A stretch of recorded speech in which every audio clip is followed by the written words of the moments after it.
Okay, welcome everybody to another Toolbox talk. It's one of the men's shed webinars. Something we started back in the COVID days, if you can remember those days, to try and stay connected to all the shedders. But they've proved really successful and really popular throughout the shed network, and really, really informative too. Now, this is my first one for the year, so I'm so excited. We're going to bring you some great content throughout the year. But today we're going to talk about crowdfunding. Now, I know personally that funding within sheds is a really big issue. I know that, look, if Bunnings Barbecue shut down, so would half the sheds in the country because they rely on that source of income to keep the shed afloat. I know some sheds are really successful at bringing income towards their sheds by whatever they do. You know, they're selling product, they're doing repairs, they're doing things in the community for donations, they're doing their raffles, they've got various ways and means.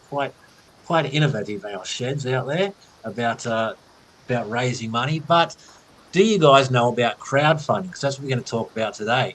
Crowdfunding is an amazing way to, it's a bit of a buzzword, but it's an amazing way to bring income to, not just bring income to your shed, but to raise funds for various causes. It could be for your shed, it could be to build a new shed, it could be to purchase items for the shed that are necessary for the shed, it could be for personal reasons, it could be for a member of the shed that's going through a hard time.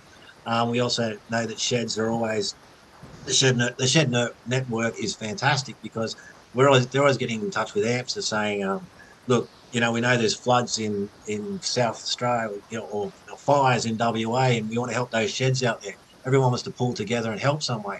Well, this is a fantastic way of doing that. So today, GoFundMe. GoFundMe is probably the only crowdfunding platform that I know of, actually. I've used it personally. Uh, I've been involved and I've donated to various causes and things. But today we are joined by Nicola Britton, who is the GoFundMe Regional Director. Is that right, Nicola? That is correct. Yes, well done. Welcome. Thank you for coming along. You are the expert on crowdfunding. So the first thing I'm going to ask you is, what is crowdfunding? Break it down. Absolutely. So crowdfunding is simply a way of raising money in a safe and easy way. So GoFundMe, over the past 12 years since we launched, our main mission and our goal is to make it easy and safe to give and get help. It's super simple. So crowdfunding, generally, the donations come from your primary network at first, but the power of, as you've just touched upon, Marty, the power of community and that one link means that it can spread across networks very quickly. So what we've seen during crisis moments, like you mentioned, the bushfires or recent flooding, is that one link can get shared firstly within your primary network, who then share it with their networks, and it can spread really quickly, and people really do get behind you. We saw 41 million raised during the Black Summer bushfires, and that went right to the heart of the people who were impacted. So put simply, crowdfunding is a very safe and easy way to give and get help. Yeah, okay. That's great. And I've seen, like I said, I've seen it a lot myself. If anyone's on Facebook, you'll see these causes coming up all the time for various reasons, sick kids or the bushfires and things. Like I said, I've used it personally. It was a friend's father that lost his house during the fires up in far north, sort of New South Wales there, and got some wasn't insured. Got put together a GoFundMe page and yeah, got him back on track, which is the thing was with it too was it wasn't just about the money, it was about the support. It was about all those people coming and getting behind him and saying, hey, we're here for you, buddy. That was probably more of the boost than the monetary side of it. So yeah.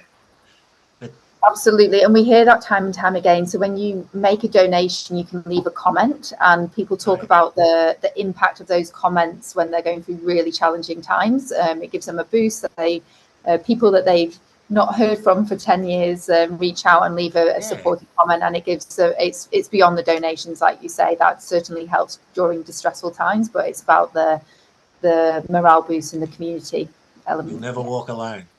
Absolutely. There you go. Now it's so good. So as I mentioned probably earlier, I might have mentioned it that we did a recent survey with the sheds, and 80% of the sheds said that they, funding was a real problem, and I think that's like 4 out of 10 or 43% went as far as to say it's a significant challenge with funding for their shed. When is the right time to look at a GoFundMe or these sort of platforms? Yes, for sure. And I think one of the stats also from that same survey showed that only a third of shedders knew how to use crowdfunding platforms. So that's a huge, 2/3 need some help, and that's exactly why we're here today. But also because we have noticed a very promising signal from your community that those who do know how to use platforms like GoFundMe are doing so as well. We've seen some really successful fundraisers, like you say, from simply some people need to relocate their shed or just buy tools. So fundraisers, small and large, we see plethora of fundraising activities. So I think from my side, and I do have some slides I can talk through, or we could just keep rolling if you want to throw the questions out. But I think from my side, I want to reiterate how easy it is to launch a fundraising page.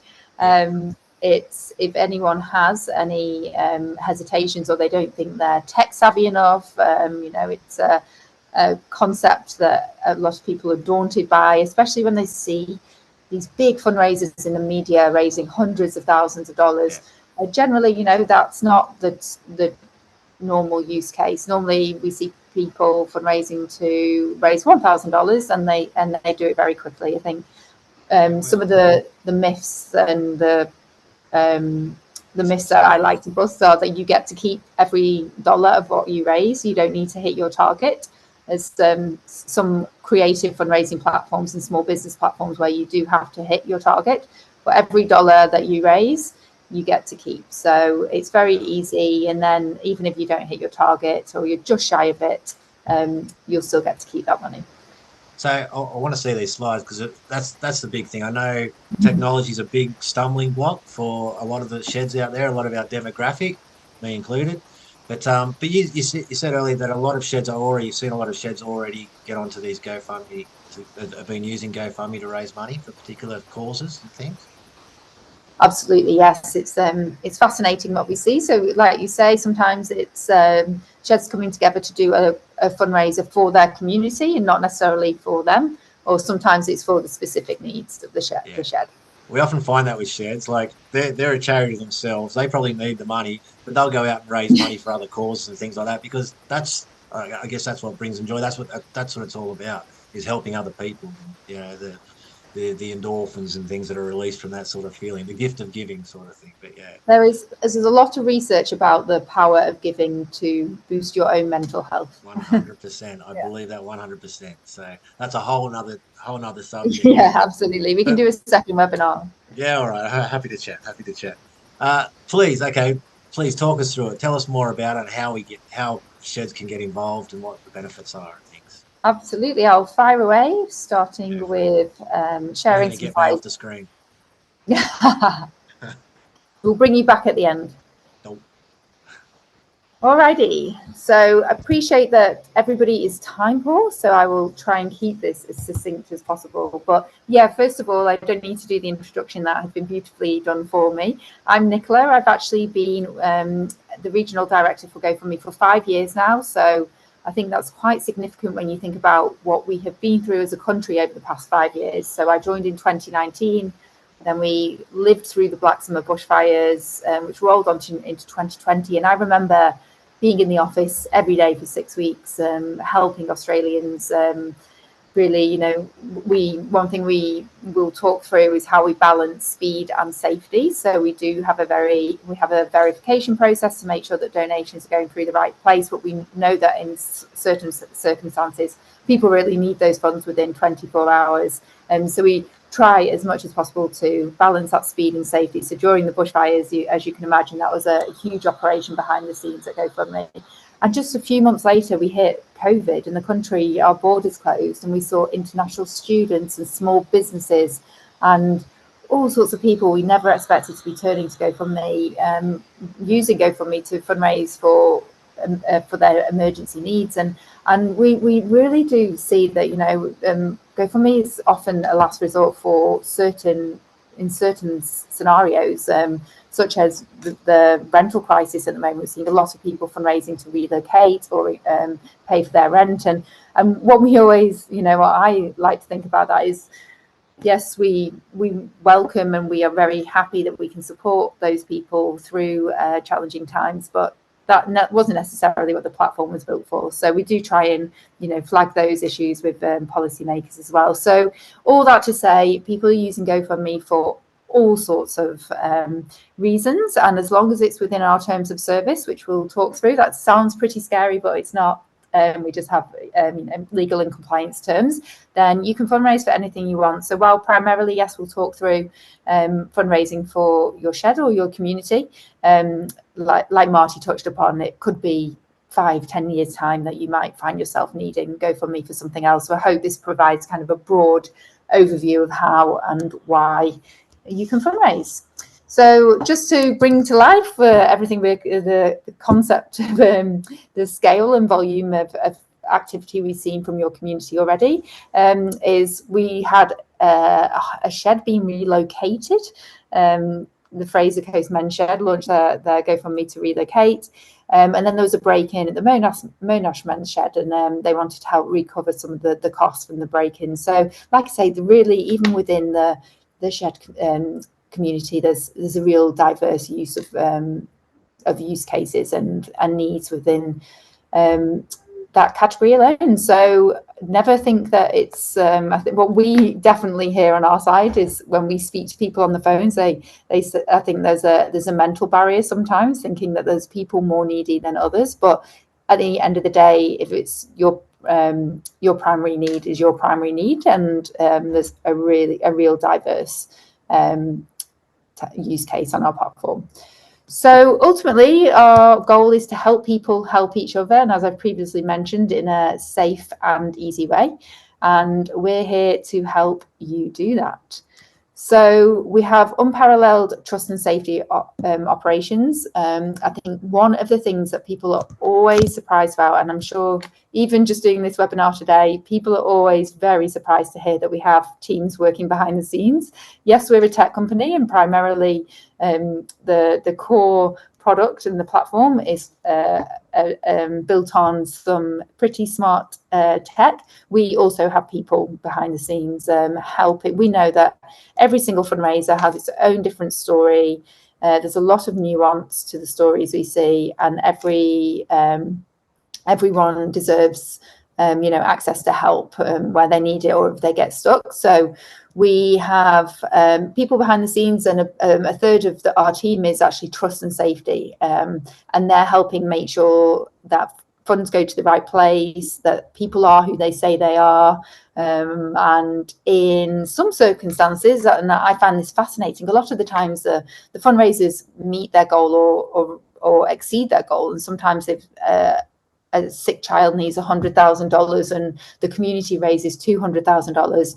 That trust and safety team will work very closely with the fundraiser just to make sure that they've got a plan for that excess use of funds. They also, one of their main goals is to protect generosity, so that they make sure that also the donation and the excess use of funds are used in a way that isn't misleading. So they couldn't fundraise for an overseas trial for a new cancer treatment, for example, and then go and buy a car. There are parameters that we set around that. So it's a fascinating operation, and I've been very lucky to work closely with our team and learn a lot from them. I'm no trust or safety expert, but we do have people who are fascinating and constantly keeping on top of new laws, regulations, locally and globally, that might apply to our platform. So when you fundraise, all that to say, if you launch a fundraiser on GoFundMe, from a donor perspective, your donation will be safe, and from a fundraiser perspective, that you might hear from our team, just to clarify a few questions. So there's no fees to start or manage your fundraiser. There is a payment processing fee that is passed on to our payment partner, but there's no fees, platform fees. And we have donor protection. So if anything ever goes wrong, we have a GoFundMe guarantee. That means we refund all donations. If it's sometimes that can be just a very innocent mistake. We see community members launching fundraisers on behalf of people, and then they can't actually get in touch with that person. So we keep the funds on hold until we know they can be transferred to the right person. And if they can't, then we do have protections in place to issue refunds too.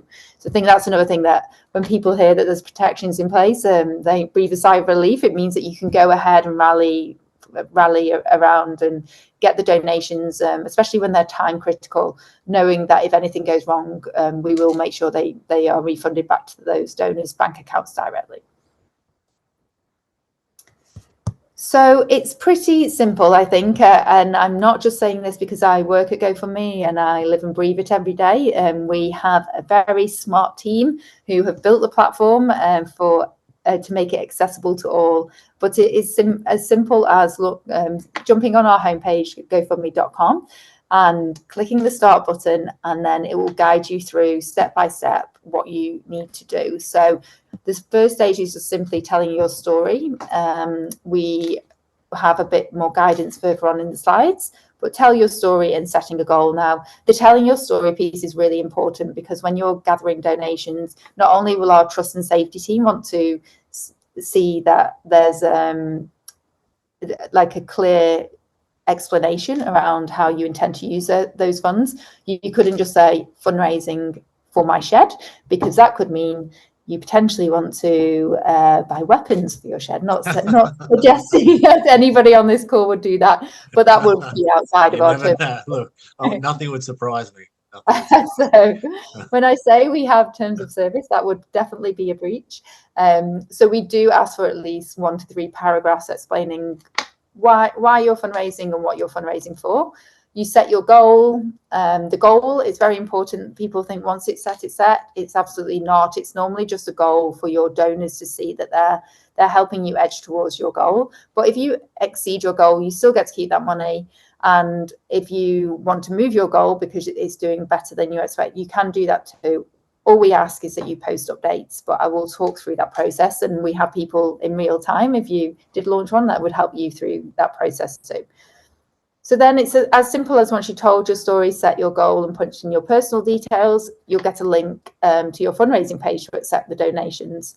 It takes just a few minutes. I think it's we say through the whole flow it's 5 minutes maximum. And you can hop in, and once you've launched and set up your profile, you can hop in at any stage and edit it.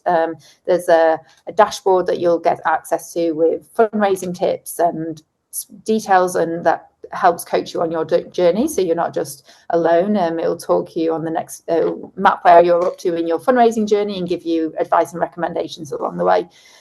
So you'll be able to personalize it, you'll be able to edit it if you don't think it's working and you need to add some more details. But the key is to launch it and share it. And fun fact, we have almost hit $1 billion raised in Australia to date, which is a phenomenal figure when you think about, especially from my point of view, when I see and I live and breathe every day the impact of those donations. That's $1 billion gone to very, very worthy, incredible and needy causes across the country. Wow. And how long did you say it's been around, started in Australia? Since 2015. Wow. That's crazy. Yeah, 9 years. Yeah. All right. So we found that successful stories include at least 1 to 3 paragraphs. Getting to the crux of what you're fundraising for in the first paragraph is really key. People have very short attention spans, as I'm sure you know. Sorry, keeping absolutely. So keeping that first paragraph really succinct, what you're fundraising for and why, and then the next 2 you can elaborate a bit more. Sharing on more than one social media channel or network. So sometimes we do see people just posting it in WhatsApp, but the more you share, especially on social media, it's the people that then reshare that help expand it beyond your network.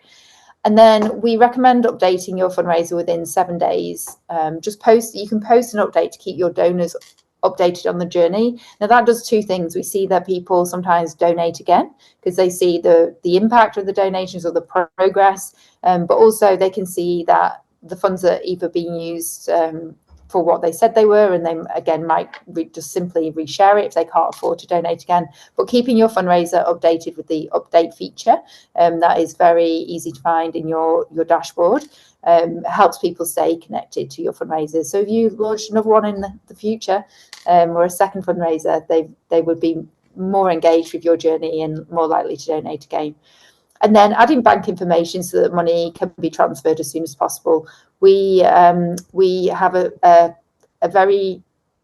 tiered process. I won't go into the specifics, and legally I probably can't, just to keep our platform safe, but we do have various verification procedures depending on how much you want to raise and what you're fundraising for.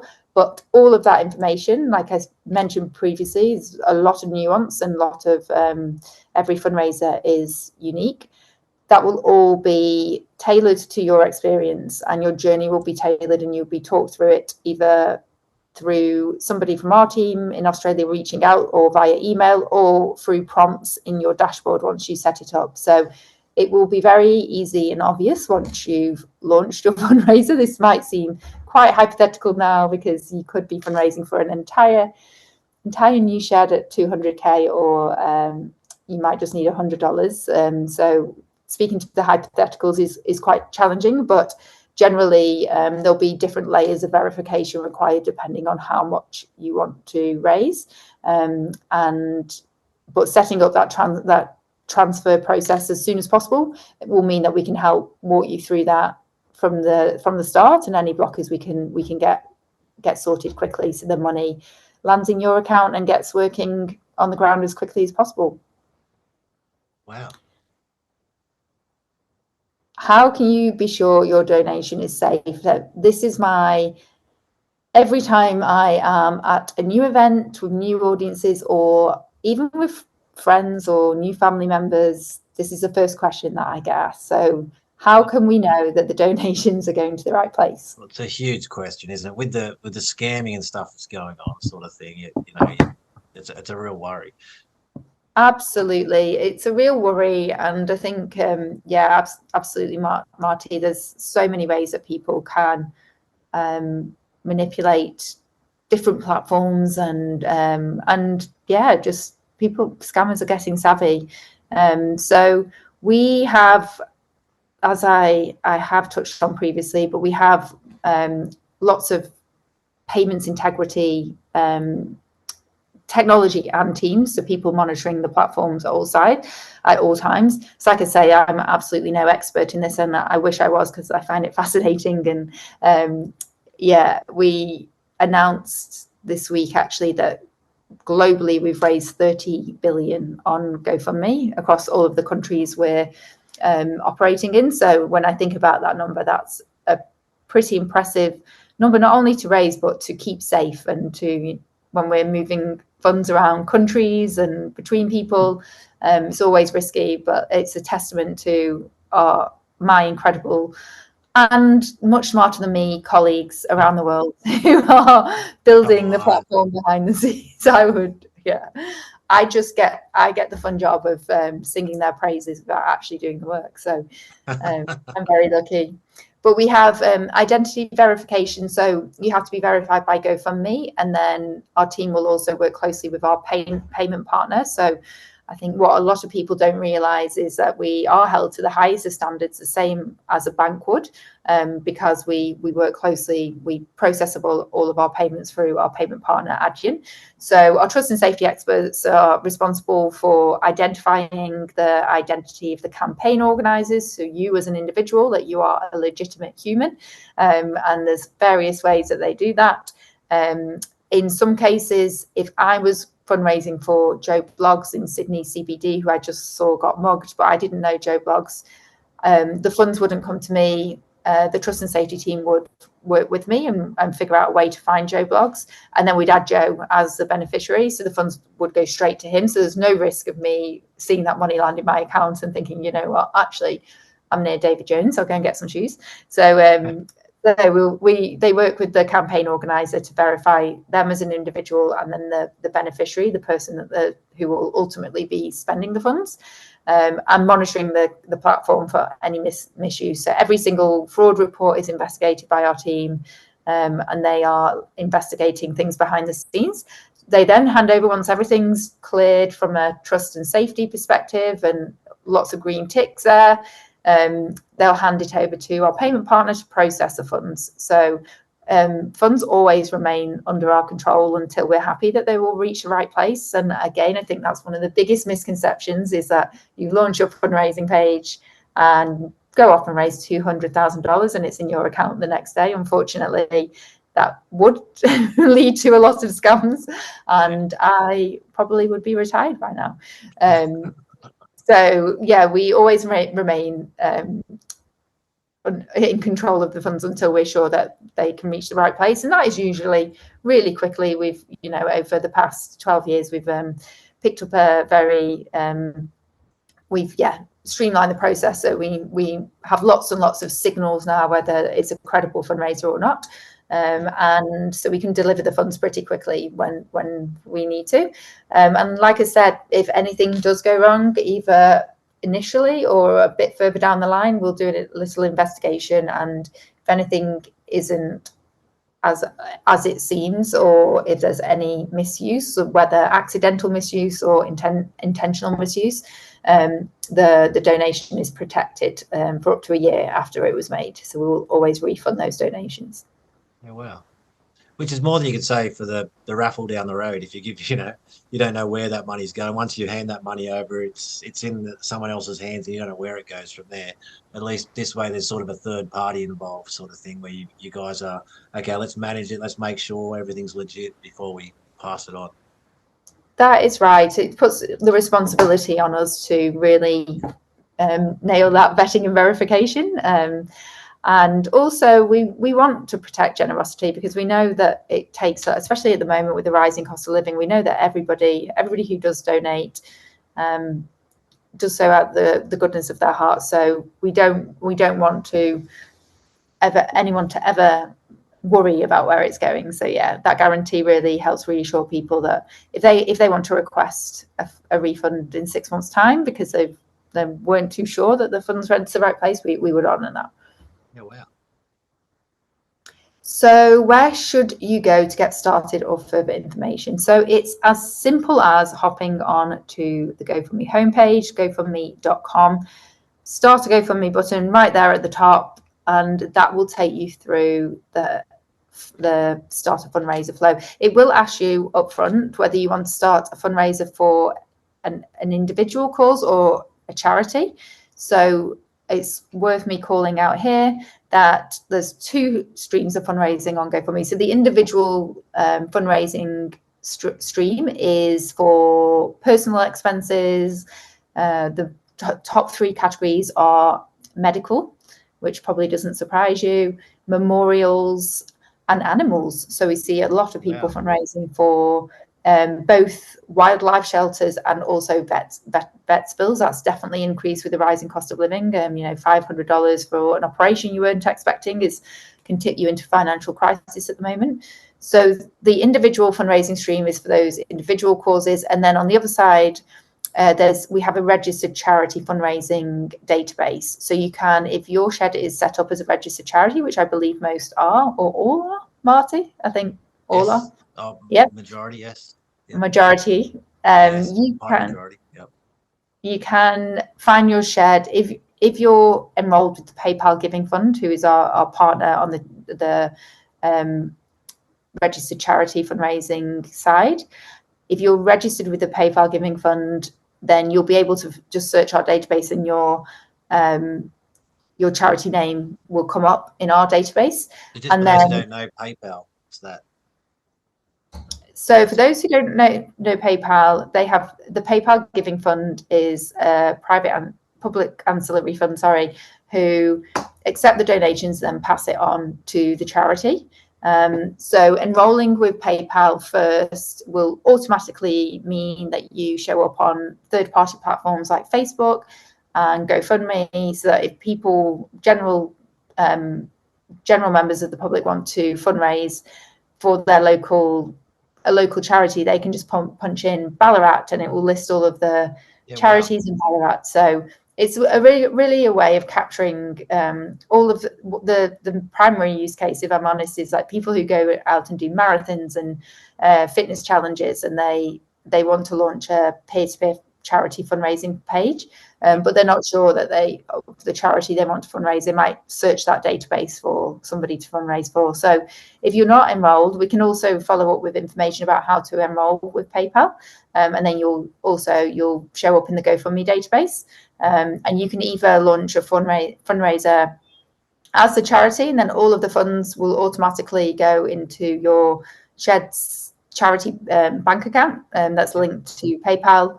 Or you can pursue the individual fundraising route, where we'll just get you through the verification process, and it can be the funds can go into an individual's nominated account as well. So there's two streams there.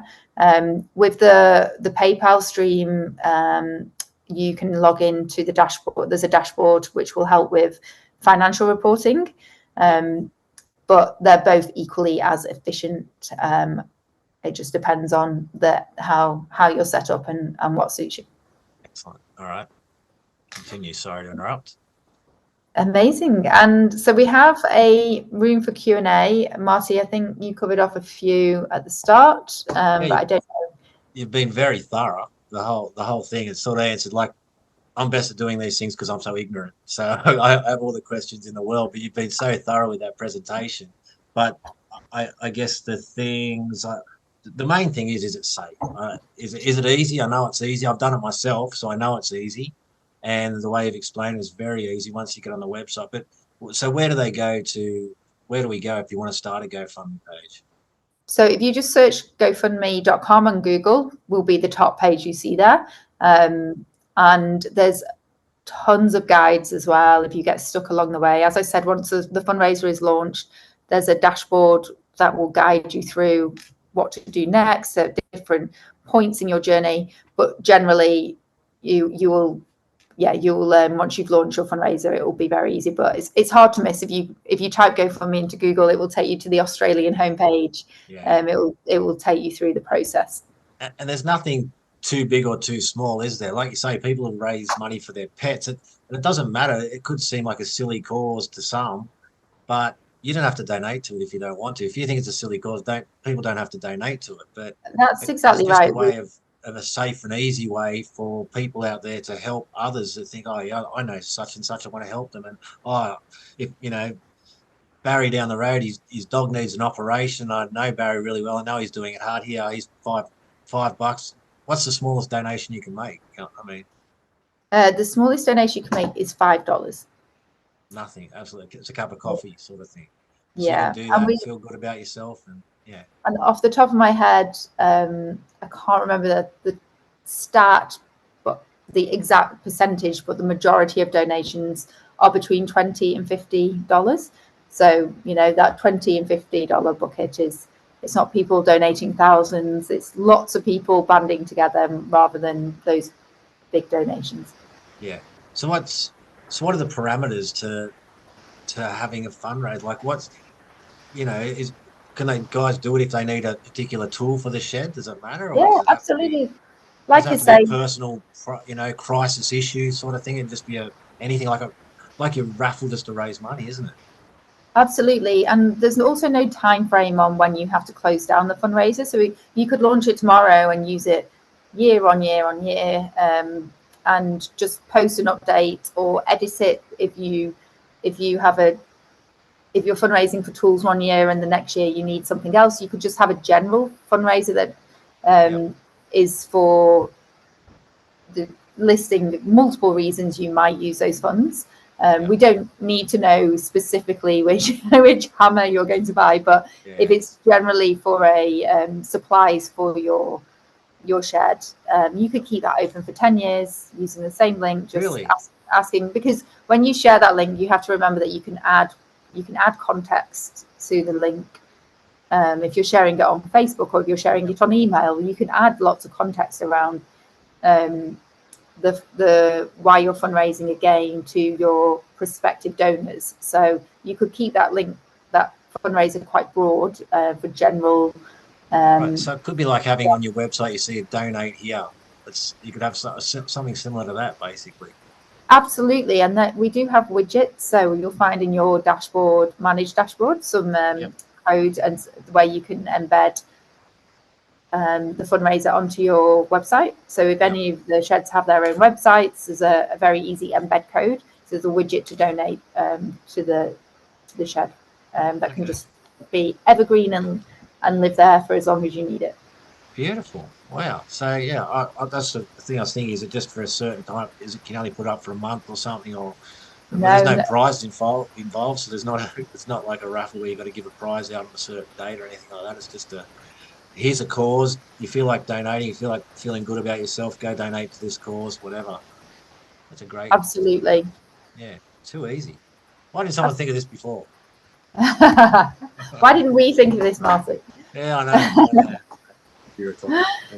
Fantastic. So what are the top tips for getting a GoFundMe page to take off? Like what's the blurb, or is there any top tips for that sort of thing? Or my biggest tip is sharing. So I think a lot of people just launch their fundraiser and then wonder why there's no donations. So just sharing and thinking about your prospective donors and where they might live. So it could be we see a lot of support from local Facebook groups. So if you're in in your community, say Darlinghurst in Sydney, which is near me, dropping your thinking about who might engage with your request, and then finding those people and sharing the link with them. So through community Facebook groups for the areas that you're in,